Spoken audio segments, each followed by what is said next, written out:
on the road with Max and Molly to HBCU Week's College Fair. Join us Friday, September 20th at the 76ers Fieldhouse in Wilmington, Delaware. You don't want to miss this First Take live broadcast. We'll have special guests like Irvin Magic Johnson, HBCU marching bands, a step show, Delaware State Drumline, live DJ, and come watch me crush Max, of course. That's live as well. Now listen to your boy Stephen A. Seeing us live is 10 times better, so don't you dare miss First Take in Wilmington, Delaware at the 76ers Fieldhouse, Friday, September 20th. Doors open at 7 a.m., and it's free.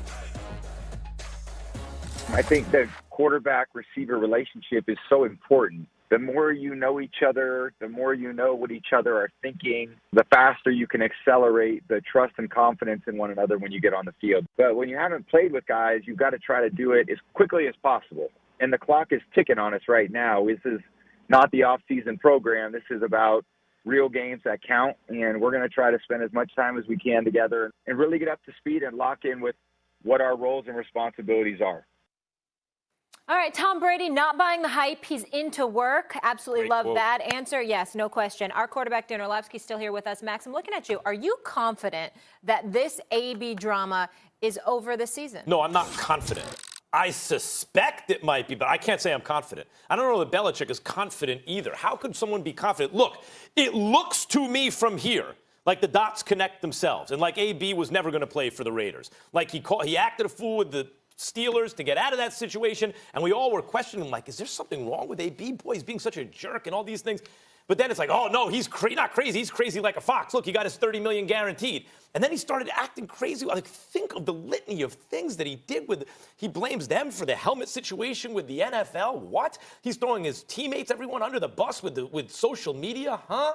He's picking a fight with his GM and calling him a slur publicly in front of people. He's recording a conversation unbeknownst to a second party, his head coach, illegal in California. Then he puts it on YouTube. Whoa, there's something wrong. I was questioning his mental health.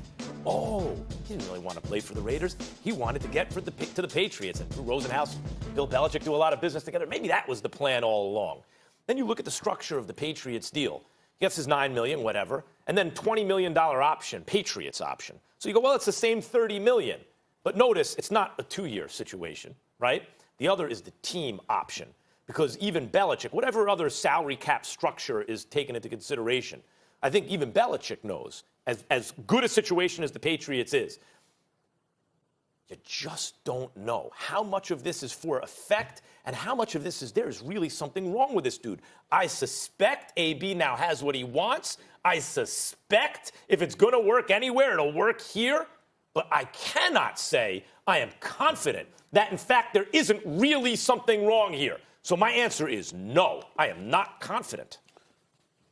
I'll say I am. And the reason why I say I am because he has everything to lose. Yeah, he has something to gain in terms of being on the New England Patriots, competing for a Super Bowl championship, in all likelihood winning a Super Bowl championship. But he has everything to lose because of the clownish, buffoonish way in which he elected to conduct himself over the last several weeks in an effort to get himself out of town, out of Oakland, a team that had given him $30 million in guaranteed dollars, had given him long-term security, that didn't create any problems with his feet or his helmet. Those were issues with the NFL, not him, or the feet issue was his own. And for him to still do the things that he did, taping conversations secretly, revealing private text messages, emails, that kind of thing, calling people names, doing all the kind of things that he was doing. He's a universal pariah at this particular moment in time. Now, New England will cheer him catching touchdowns. They will cheer his greatness on the football field. But at this particular juncture, there's not too many people that want to have anything to do with a person that has conducted themselves in the way that he has conducted himself. I'm not going to character assassinate him and tell you that that's him definitively, that's who he is. But I will say the way that he has acted over the last several weeks, if not longer, has been so reprehensible, so egregious, that anybody with sense wouldn't want anything to do with him at this particular moment in time off the field. So the only recourse he has left is to produce on the field. And I think he knows that at this particular juncture. I think that when you go to New England, Bill Belichick doesn't play that. He's got 6 rings. He's universally recognized as the greatest coach of this era, if not ever. He can afford to take this chance and not lose a damn thing. Because even if they lose, or even if he has to end up letting Antonio Brown go, I mean, this is the equivalent of house money. That is what Robert Kraft and Bill Belichick are playing. Don't mean you're confident in Antonio Brown. Well, I do think what I'm saying, I think he's confident because they don't have much to worry about. All the worry is on him. No question. And Bill Belichick was asked about that today on a conference call, addressing questions as to whether AB will fit in with the Patriots. And he said, it's the same thing you all said as in the collective media when we brought in Randy Moss. Randy Moss never behaved this way. Yeah, I'm not confident. And let me list off the litany of reasons why. Okay. All right, so first of all, not only did Bill Belichick mention Randy Moss, but he also said that this is day-to-day with AB. Is anybody confident that AB can change what he has been over the last year, at least in the public eye? This is a day-to-day thing with New England. Can we stop saying that AB has now the chance to win a Super Bowl? What about his behavior over the last year plus says he cares at all about winning a Super Bowl? In Oakland, it didn't work out because AB would not do things Oakland's way. He would not do things the way Oakland wanted him to do things. Everybody knows that will not fly in New England. Have you ever heard that the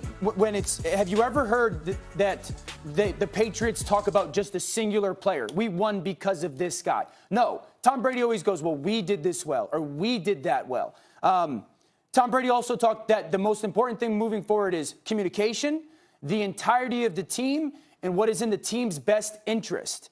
They're already putting things in place to make sure that if this does go south because of the past, that they have things to fall back on because they're not confident that it's going to go well. This is an investment like it is in a stock market, and you put things in place just in case the investment tanks.